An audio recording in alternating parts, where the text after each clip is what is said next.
आराम करना सरल, क्योंकि काम करके तो हम काम से निवृत्त हो जाते हैं,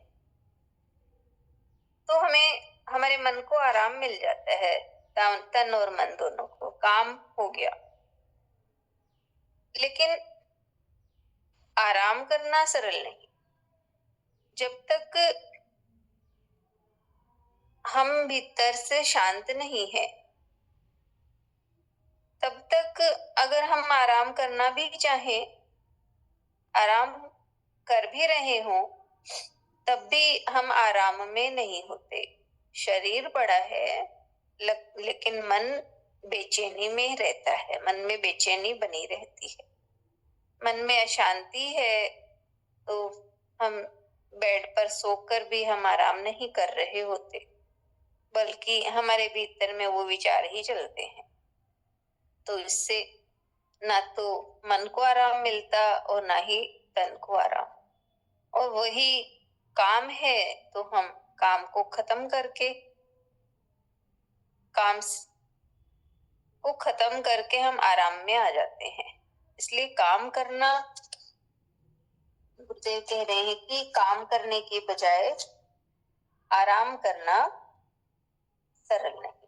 यानी काम करना सरल है, आराम करना सरल नहीं। आराम के लिए तो तन और मन दोनों शांत होने चाहिए, तभी आराम मनुष्य कर सकता है। तो इसलिए यह है कि संतों ने इसीलिए कहा कि तन से काम किए जा और मन से हरि भजे जा।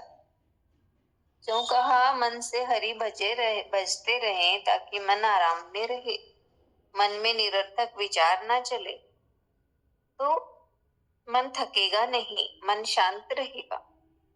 मन शांत होगा तो अपने आप ही दोनों तन और मन दोनों शांत रहेंगे, आराम में रहेंगे। नहीं तो मन में विचार चलते हैं तो मन काम में ही तो लगा है। एक विचार आया, एक का चिंतन किया, दूसरे का किया, तो मन काम कर रहा है, चाहे वो निरर्थक विचारों में ही लगा है। तो ऐसे भागता मन शांत नहीं हो सकता और आराम नहीं कर सकता। इसलिए गुरुदेव हमें बता रहे हैं कि जैसे हम सोचते हैं कि शरीर को आराम कर देके थकावट मिटाई जाए, ऐसे ही मन की भी थकावट मिटानी होगी। इसके लिए यही है कि हमें अपने मन को ध्यान देना होगा कि ये निरर्थक, इसके भीतर चिंतन ना चले, इधर उधर की बातों में ना जाए। ये मन राम रस में डूबा रहे, इसकी ओर मन को ध्यान देना है।